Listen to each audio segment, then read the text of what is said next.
गई है।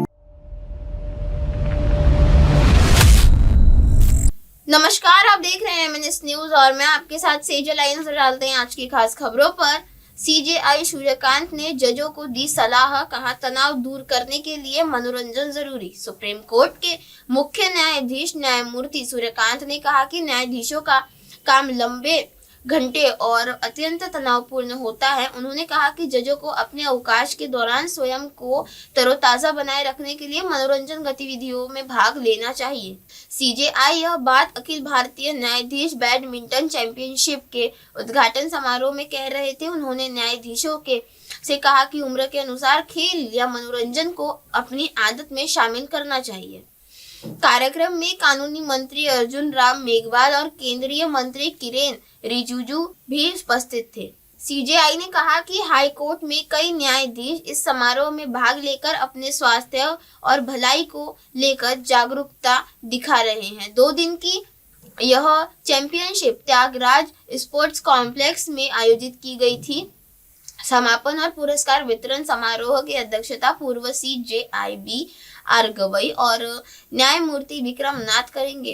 कार्यक्रम का आयोजन पूर्व अंतरराष्ट्रीय बैडमिंटन खिलाड़ी अवंतिका ने किया। अगली खबर, पश्चिम बंगाल में 39 बीएलओ की मौत, टीएमसी ने चुनाव आयोग पर साधा निशाना। पश्चिम बंगाल में मतदाता सूची विशेष सघन पुनरीक्षण अभियान को लेकर सियासत गर्म है। टीएमसी नेताओं ने आज प्रेस कॉन्फ्रेंस पर चुनाव आयोग में पूछा कि 39 बीएलओ की मौत के लिए जिम्मेदार कौन है। सांसद ने बीएलओ के कथित सुसाइड नोट का हवाला देते हुए कहा कि आयोग का भारी दबाव बीएलओ पर लगातार बना हुआ है। टीएमसी सांसद साजिद अहमद ने बताया कि चुनाव आयोग के साथ हुई बैठक में उन्हें 5 सवालों का कोई जवाब नहीं मिला। उन्होंने आरोप लगाया कि एसआईआर के जरिए बंगाल को टारगेट किया जा रहा है और बीएलओ डर के साए में काम कर रहे हैं। टीएमसी नेताओं ने कहा कि बीएलओ की मौत सीधे एसआईआर की वजह से हुई है और आयोग की लापरवाही के कारण कई लोगों ने अपनी जान गंवाई। उन्होंने चेतावनी दी कि इस मुद्दे को लोकसभा में भी उठाया जाना चाहिए। टीएमसी ने चुनाव आयोग का तीखा हमला करते हुए कहा, आपके हाथ खून से रंगे हैं। अगली खबर, बहराइच में बेटे ने पिता की फावड़े से काटकर हत्या, इलाके में दहशत। बहराइच के पूर्वा गांव में सनसनीखेज वारदात हुई जिसमें मंदबुद्धि बेटे हजारी लाल ने अपने पिता राम बच्चन चौरसिया को खाना खाते समय फावड़े से काटकर मार डाला। घटना घर की छत पर हुई जहां पिता खाना खा रहे थे और दोनों के बीच विवाद बढ़ गया। हमले में राम बच्चन की मौके पर ही मौत हो गई। पड़ोसियों और रिश्तेदारों ने तुरंत मौके पर पहुंचकर मदद की, लेकिन तब तक बहुत देर हो चुकी थी। पुलिस और फॉरेंसिक टीम ने घटना स्थल से साक्ष्य जुटाए और आरोपी बेटे को गिरफ्तार कर हत्या में इस्तेमाल फावड़ा बरामद किया। एसपी सिटी अशोक कुमार ने बताया कि मामला गंभीर है और हत्यारोपी के खिलाफ हत्या का मुकदमा दर्ज कर जांच शुरू कर दी गई है। शुरुआती जांच में स्पष्ट हुआ है कि घटना घरेलू विवाद के चलते हुई। मानसिक रूप से कमजोर हजारी लाल अक्सर घर में झगड़े करता था। इस खौफनाक हत्या के बाद गांव में मातम और दहशत का माहौल है। अगली खबर, झांसी में एम्बुलेंस ट्रक की भिड़ंत, इलाज के लिए जा रहे बुजुर्ग दंपत्ति की मौत। झांसी के बड़ा गांव थाना क्षेत्र में शनिवार सुबह कानपुर हाईवे पर एक गंभीर सड़क हादसा हुआ। जानकारी के अनुसार इलाज के लिए जा रही सरकारी एम्बुलेंस को एक ट्रक ने जोरदार टक्कर मार दी। एम्बुलेंस में गिरजा और उनके पति तीरथ पाल सवार थे। गिरजा की हालत पहले से ही खराब थी और उन्हें गुरसराय सामुदायिक स्वास्थ्य केंद्र से झांसी मेडिकल कॉलेज रेफर किया गया था। हादसे में दोनों की मौके पर ही मौत हो गई। प्राथमिक जांच में पता चला कि एम्बुलेंस में ट्रक से पीछे से टक्कर मारी। ट्रक चालक मौके से फरार हो गया। पुलिस ने दोनों शवों को कब्जे में लेकर पोस्टमार्टम के लिए भेज दिया है और ट्रक की तलाश शुरू कर दी है। मृतक दंपत्ति झांसी के तुर्का गांव के निवासी थे और उनका परिवार पहले से दुखों में था क्योंकि उनके एक बेटे की 3 साल पहले आकाशीय बिजली गिरने से मौत हो चुकी थी। इस हादसे के बाद गांव में मातम फैल गया और परिवार वाले गहरे सदमे में हैं। अगली खबर, मौलाना मदनी के बयान पर बीजेपी नेताओं का कड़ा पलटवार, संविधान और एकता पर हमला करार। मौलाना महमूद मदनी ने हालिया बयान पर बीजेपी नेताओं ने तीखी प्रतिक्रिया दी है।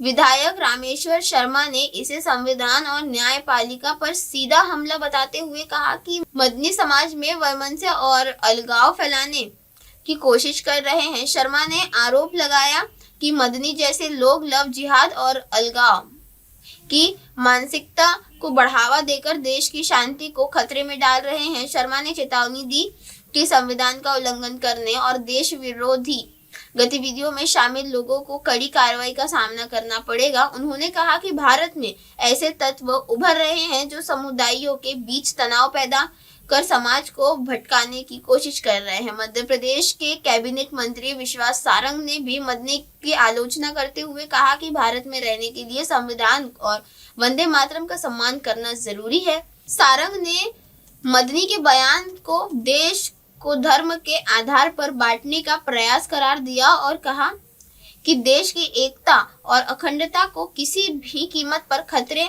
में नहीं आने दिया जाएगा। अगली खबर, योगी आदित्यनाथ ने माफिया और कब्जा करने वालों पर कड़ा रुख दिखाया, यूपी को उत्सव प्रदेश बताया।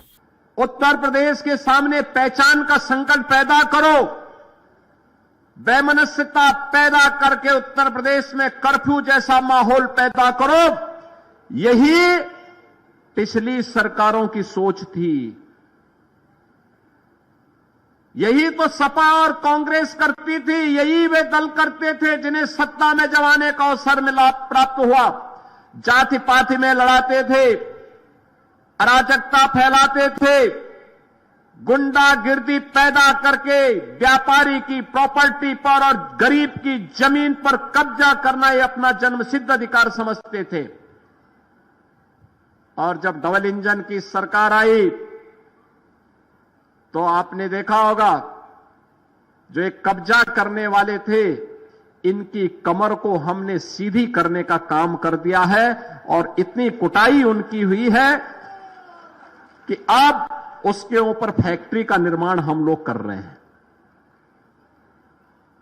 माफिया गायब हो गया, कर्फ्यू गायब, दंगे बंद, अराजकता बंद, उपद्रव का प्रदेश अब उत्तर प्रदेश उत्सव का प्रदेश बन गया है। उत्तर प्रदेश के मुख्यमंत्री योगी आदित्यनाथ ने गोरखपुर में कहा कि यूपी अब उपद्रव प्रदेश नहीं बल्कि उत्सव प्रदेश बन गया है। उन्होंने बताया कि सपा और कांग्रेस के समय व्यापारी जमीनों पर कब्जा करते थे, लेकिन उनकी सरकार में ऐसे कब्जा करने वालों की जमकर कुटाई हुई है। सीएम ने माफिया और दबंगइयों के खिलाफ जीरो टॉलरेंस नीति को दोहराया और कहा कि कानून व्यवस्था में उल्लंघन पर बुलडोजर का इस्तेमाल जारी रहेगा। योगी ने कहा कि पूर्वी उत्तर प्रदेश वर्षों के से उपेक्षित था और माफियागिरी के कारण निवेश ठप था, लेकिन अब बेहतर कानून व्यवस्था और इंफ्रास्ट्रक्चर के कारण निवेशक तेजी से आ रहे हैं। उन्होंने स्पष्ट किया कि जो दंगा करेंगे डंडा उन्हीं के लिए है। सीएम ने माफियाओं और अपराधियों को चेतावनी दी कि प्रदेश में शांति व्यवस्था को भंग करने वाले किसी भी व्यक्ति को कार्यवाही से नहीं बचाया जाएगा। उनके इस रुख से उन्हें बुलडोजर बाबा की छवि दी और अपराधियों और दंगाइयों पर सख्त कार्रवाई के लिए जानी जाती है। अगली खबर, नेशनल हेराल्ड केस में नई एफआईआर, राहुल और सोनिया गांधी की बड़ी मुश्किलें। नेशनल हेराल्ड मामले में दिल्ली पुलिस की आर्थिक अपराध शाखा ने राहुल गांधी और सोनिया गांधी के खिलाफ नई एफआईआर दर्ज की है। यह एफआईआर ईडी को 3 अक्टूबर को दी गई शिकायतों पर आधारित है। एफआईआर में दोनों नेताओं पर आपराधिक साजिश रचकर कांग्रेस से जुड़ी कंपनी एजेएल को धोखाधड़ी से अपने कब्जे में लेने का आरोप है। इस मामले में सोनिया और राहुल के अलावा सैम पित्रोदा सहित 6 व्यक्तियों और 3 कंपनियों एजेएल, यंग इंडिया और डोटेक्स मर्चेंडीज प्राइवेट लिमिटेड को भी आरोपी बनाया गया है। बताया जाता है कि कोलकाता की कथित सेल कंपनी डोटेक्स के माध्यम से यंग इंडिया को 1 करोड़ रुपए दिए गए, जिसके बाद यंग इंडिया ने कांग्रेस को 50 लाख रुपए देकर करीब 2000 करोड़ रुपए की संपत्ति वाली एजेएल पर नियंत्रण प्राप्त किया। उधर इस केस में ईडी के चार्जशीट पर राउज एवेन्यू कोर्ट अब 16 दिसंबर को फैसला सुनाएगा, क्योंकि पिछली सुनवाई में केस फाइलों के दोबारा जांच आवश्यक समझी गई थी। अगली खबर, यूपी में दुल्हन ने दहेज के लिए 31 लाख रुपए लौटाए, बोला मुझे सिर्फ दुल्हन चाहिए, लिया सिर्फ 1 रुपया शगुन।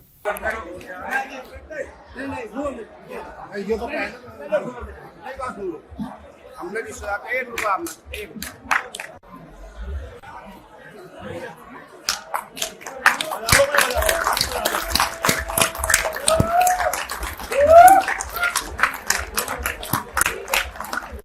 अदिति। अदिति, आपकी शादी कब, कहाँ, कैसे हुई, पूरी कहानी बताइए, क्योंकि एक वीडियो वायरल हो रहा है सोशल मीडिया पर, इसमें आपके जो हस्बैंड है अदिति, वो दहेज में मिले 31 लाख रुपए लौटा रहे हैं। क्या पूरा मामला है, क्या पूरी कहानी बताइए, शादी कब और कैसे चल रही है? जी, मेरी शादी 22 नवंबर को हुई है, और जब मेरा रिश्ता तय हुआ था तो जो मेरे ससुराल वाले, उन्होंने बोला कि हमें कुछ नहीं चाहिए दहेज में, और हमें तो बस लड़की चाहिए। फिर भी शादी वाले दिन जो है, मेरी शादी मेरे नाना ने की थे, और मेरे डैडी के एक्सपायर होने के बाद से मुझे नाना ने अपने पास रखा। मेरे नाना मामा ने मेरी शादी की, तो शादी वाले दिन उन्होंने 1 ही रुपया गोरे में उठाया, और जो है वो उन्होंने अपनी बात रखी कि हमें कुछ नहीं चाहिए। अच्छा, तो जी। क्या क्या क्या दहेज दे रहे थे? हाँ जी। क्या दहेज दे रहे थे लोग? कितने दहेज में, क्या कितने? 31। जी, दहेज में 31 लाख रुपए जो है मेरे घर वालों ने दिए थे। तो जी नहीं, उन्होंने सिर्फ 1 ही रुपया उठाया है, उन्होंने सब वापस कर दिया। तो आपसे पैसे जानिएगा, किसने बताया आपको? जी, मेरे परिवारजनों ने उस दिन मुझे बताया था कि जया अवधेश ने 1 रुपया उठाया है, उन्होंने सब पैसे वापस कर दिए। तो दहेज का विरोध करने पर परिवार या रिश्तेदार भी थे उस समय, किस तरह की चर्चाएं थी आपके गांव में, घर में, किस चर्चाएं? जी, बातें तो बहुत थी कि बहुत बड़ी बात है कि आजकल कोई दहेज ना ले, और ये सब चीजें होनी चाहिए। देखो, कोई अपनी लड़की को पाल पोस कर बड़ा करता है, और फिर वो लड़की भी दे, दहेज भी दे, तो ये सब चीजें आजकल की समाज में इन्हें कुरीतियां माना जाता है। जी। तो आप क्या संदेश, जो वो लड़कियां हैं या वो लड़के हैं आपके उम्र के, उनके परिवार को क्या संदेश देना चाहते हैं? जी, मैं तो ये कहना चाहूंगी कि हमें दहेज लेना ही नहीं चाहिए, हमें इन सब चीजों का विरोध करना चाहिए, और जिसने अपनी लड़की दे दी वो भी बहुत बड़ी बात है। अच्छा, आप अपने ससुराल में किस तरह का माहौल देखते हैं? मेरे ससुराल वाले बहुत मिलनसार है, मेरा बहुत ध्यान रखते हैं, सब परिवार वाले बहुत अच्छे हैं मेरे। आपने सोचा था कभी कि हाँ मुझे ऐसे हस्बैंड मिलेंगे जो देश के कम रहेंगे? जी नहीं, ये तो बहुत बड़ी बात है मेरे लिए भी। आजकल तो सबके अपने पहले ही चीजें तय करवा लेते हैं, लेकिन यहाँ पे ऐसा नहीं रहा, तो ये बहुत बड़ी बात है, और सबको ऐसा ही होना चाहिए। जी, क्या नाम है? मेरा नाम अवधेश कुमार है। अवधेश कुमार जी, वीडियो आपकी जिसमें आपने कान में लिए हुए शादी में 31 लाख रुपए, जी, किस तरह का मैसेज देना चाहते हैं, और क्या आपने कोई प्लान बताया, किस तरह का? दरअसल मेरी शादी 22 नवंबर को गांव साउदीनपुर पड़ता है मुजफ्फरनगर में, वहां पे हुई थी। तो सब लड़की वाले देखने के लिए आए हमको, तो पावल जी ने केवल 1 रुपए की डिमांड की थी कि अपना 1 रुपया देना और कुछ नहीं हमको चाहिए। तो उसी को फॉलो करते हुए हमने 22 तारीख को बारात लेके गए, तो वहां पे लड़की वाले 31 लाख रुपए लेके आए। तो हमने उसको मतलब मना कर दिया कि हम लोग दहेज नहीं लेंगे, और बिल्कुल वहीं पे स्टॉप कर दिया उसको। जी। अच्छा, हाल ही में महापंचायत में भी सरकार के महापंचायत में उसमें भी इस तरह के पैसे लिए गए थे, क्या उससे? हाँ, चौधरी साहब ने भी ये बात कही है, उसको भी हमने फॉलो किया है कि भाई दहेज का काम है तो गलत ही। देखो, दहेज प्रथा चौधरी साहब भी सपोर्ट नहीं करते कि बंद नहीं होनी चाहिए, और हमने भी उसी का काम किया है कि भाई दहेज प्रथा बंद नहीं होनी चाहिए, और फिर हमने वही किया है। जी। तो समाज में कितना बड़ा अभिशाप मानते हैं? दहेज तो बहुत बड़ा अभिशाप है। कोई बाप पूरे जीवन भर कमाता है अपनी बेटी को देने के लिए, और जमीन भी बेचनी पड़ती है, प्लॉट भी बेचने पड़ते हैं, सब चीजें की काम करने पड़ते हैं, लेकिन कर्ज नहीं उतर पाता। चलो, किसी का तो है बंदोबस्त की वो पैसे दे देगा, किसी का नहीं भी है, वो कहाँ से लेके आएगा? शादियां नहीं होती दहेज को लेके, पहले लिखा पढ़ी में हो जाती है सब ये काम की, भाई उस दिन इतने चाहिए पैसे, उस दिन इतने पैसे चाहिए। तो हमने तो बिल्कुल ये सब चीजें इग्नोर करते हुए ये स्टेप उठाया, और मेरा तो युवा पीढ़ी को भी ये संदेश है कि दहेज प्रथा को बिल्कुल स्टॉप लगाना चाहिए, उन लोगों को अपना दहेज प्रथा बिल्कुल बंद करनी चाहिए। अब कोई डिमांड ही ना करें किसी भी लड़की को लेकर। बड़े लोग कहते हैं कि जो कन्यादान है महादान होता है, इससे बड़ा कोई दान नहीं होता। हाँ बिल्कुल, कन्यादान से बड़ा कोई दान ही नहीं है। जिसने अपनी लड़की को 1 रुपया दे के दान कर दिया, अपनी लड़की को दे दिया, वो क्या देगा? और जिसने अपनी लड़की दे दी वो दे भी क्या सकता है आपको? आपका घर चलाएगी, आपका परिवार चलाएगी। समाज में क्या समझ जाना चाहिए जो युवा है? युवा पीढ़ी को तो यही संदेश है मेरा कि देश को ना ध्यान में रखते हुए अपने काम पे ध्यान दे, अपने रोजगार पे ध्यान दे। रोजगार बढ़ेगा तो देश तो अपना आप मिलता रहेगा रोज। आप लोग अच्छा काम करो तो रोज ही कमाई है, और आप लोग गलत काम करेंगे फिर कहाँ कमाई होने वाली। किसी दूसरे के पैसों पे क्यों नजर रखते हो? अपने पैसे पे नजर रखो, रोज पैसा आना है। यूपी के मुजफ्फरपुर में एक अनोखी मिसाल सामने आई, जहां 26 वर्षीय अवधेश कुमार राणा ने शादी के दौरान वधु पक्ष द्वारा दिए जा रही 31 लाख रुपए के दहेज को लेने से साफ इनकार कर दिया। 22 नवंबर को बैंकेट हॉल में तिलक की रस्म के दौरान वधु पक्ष ने नोटों से भरी थाली दूल्हे के सामने रखी, लेकिन शिक्षित और जागरूक अवधेश ने थाली से सिर्फ 1 रुपया उठाया और कहा कि बेटी ही सबसे बड़ा उपहार है। उन्होंने दहेज प्रथा को अपराध और समाज पर कलंक बताते हुए इसे पूरी तरह खत्म करने की अपील की। अवधेश की शादी शहाबुद्दीन नगर गांव की अदिति सिंह से हुई। दूल्हे के पिता ने बताया कि शादी पहले से ही केवल 1 रुपए की रस्म पर तय हुई थी, लेकिन परंपरा के नाम पर वधु पक्ष भारी रकम लेकर आया था। दूल्हे का यह कदम देखकर बैंकेट हॉल में मौजूद सभी मेहमान तालियों से गूंज उठे। बताया जाता है कि दुल्हन के पिता का कोरोना काल में निधन हो गया, जिसके बावजूद परिवार ने परंपरा निभाने की कोशिश की थी। अवधेश की इस पहल की चर्चा सिर्फ मुजफ्फरपुर ही नहीं पूरे यूपी में हो रही है। अगली खबर, आवारा कुत्तों को सड़क से हटाने के खिलाफ देश भर में 1 lakh letter petition Supreme Court को भेजी। सुप्रीम कोर्ट द्वारा सभी सरकारी संस्थाओं और इंस्टीट्यूशनल एरिया में आवारा कुत्तों को हटाने के आदेश के खिलाफ देश भर में बड़ा जन समर्थन दिखाई दिया है। शनिवार 29 नवंबर को सुबह 9 बजे से लोगों ने लेटर पिटीशन भेजना शुरू किया और दिन खत्म होते होते यह संख्या इस अभियान का समन्वय किया गया, जहां शाम तक 50,000 से अधिक लोगों ने अपने लेटर की रसीद भी अपलोड कर दी। आम लोगों के लिए स्टूडेंट्स, डॉक्टर, वकील, होम मेकर और दिव्यांग वर्ग तक ने इस पहल में हिस्सा लिया। लेटर पिटीशन वह माध्यम है जिसके जरिए नागरिक किसी महत्वपूर्ण सार्वजनिक मुद्दे पर अपनी आपत्ति या अपील सीधे सुप्रीम कोर्ट तक पहुंचा सकते हैं। लोगों ने कोर्ट से अपील की है कि 7 नवंबर को जारी आदेश, जिसमें सरकारी परिसरों में स्टे डॉग्स को हटाने के लिए बात की गई थी, पर पुनर्विचार किया जाए। लखनऊ में इस अभियान को जबरदस्त समर्थन मिला, जहां जीपीओ और लेटर पोस्ट करने के लिए लंबी कतारें लग गई और भीड़ बढ़ने पर कोई अतिरिक्त काउंटर खोलने पड़े। ब्रेल में चिट्ठी लिखकर आई दिव्यांग छात्र भी उनके शामिल हुए। दिल्ली में कई प्रमुख एनिमल एक्टिविटीज ने लेटर पोस्ट किए। अंबिका शुक्ला ने इसे देश में इतिहास की अनोखी घटना बताते हुए कहा कि यह आदेश वैज्ञानिक आधारहीन और संसद द्वारा पारित कानूनों के खिलाफ है और इससे जानवरों की जान को खतरा होगा। देश में 70 से अधिक जिलों में लोग अभियान से जुड़े हैं। जोधपुर और इम्फाल में पोस्ट ऑफिसों को बढ़ती भीड़ और सामग्री खत्म होने की वजह से कुछ समय के लिए काउंटर बंद करने पड़े, जबकि बेंगलोर, चेन्नई, हैदराबाद और वडोदरा में अलग काउंटर लगाए गए। द्वीप की कांगड़ा, कुपवाड़ा में असम और बंगाल तक, उत्तर से दक्षिण और पूर्व से पश्चिम तक क्षेत्रों में लोगों ने भारी जनसमर्थन देखने को मिला। यूपी, राजस्थान, गोवा, बिहार और मध्य प्रदेश में भी लोगों ने बड़ी संख्या में पोस्ट लेटर दिए। यह अभियान इसलिए भी खास है क्योंकि यह किसी स्थान, ग्रुप या चेहरे की अनुगाई वाला नो बैनर मूवमेंट था। पूर्णतः आम लोगों द्वारा चलाया गया जन आंदोलन और स्ट्रीट डॉग्स के प्रति संवेदनशील और कानून सम्मत समाधान की मांग को मजबूत आवाज देता है।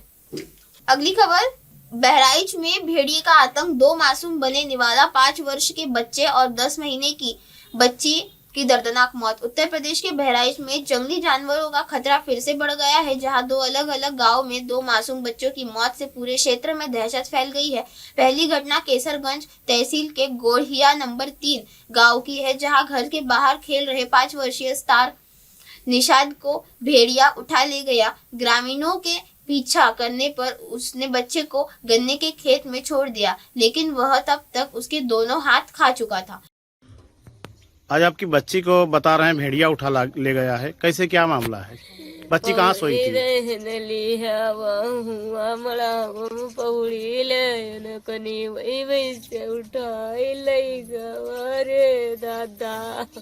गोदी में से उठा ले गया है ना? हाँ, जाने नहीं पाए नहीं रे दादा, हतवा हमारे सही धारा रहा रनिया को हमारे उठाई ले के रे दादा।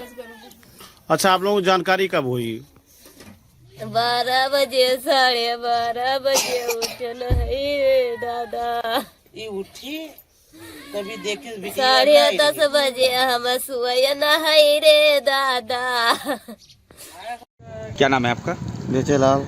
क्या हुआ है, इस बच्ची को कैसे मौत हुई है? ये रात 1:15 बजे अपने माँ के पास बच्ची सो रही थी, किसी भेड़िया या कोई जानवर पहुँचे उठा ले गए। उसके बाद आधे घंटे के बाद जान पाए, तब जा करके हेरे लागे तो गन्ना के खेत में वो खा रहा था। और जब वो सो पाए तो मृत के समय पाए, जिंदा नहीं थी बच्ची। बच्ची की उम्र क्या थी? बच्ची की उम्र लगभग 10 महीना। क्या कर रही थी बच्ची? अपने माँ के गोद में सो रही थी। कौन सा जानवर है ये? अब वो जानवर जब मिला तो उतना बड़ा जानवर रहा, खाता टार्च मार भाग खड़ा हुआ, गन्ना रहा तो बगल में वही गन्ना घुस गया। ये कहाँ का मामला है? ये खोरिया सफीक का थाना देहात कोतवाली। अच्छा, ये बच्ची अपने माँ के साथ कहाँ पे सो रही थी?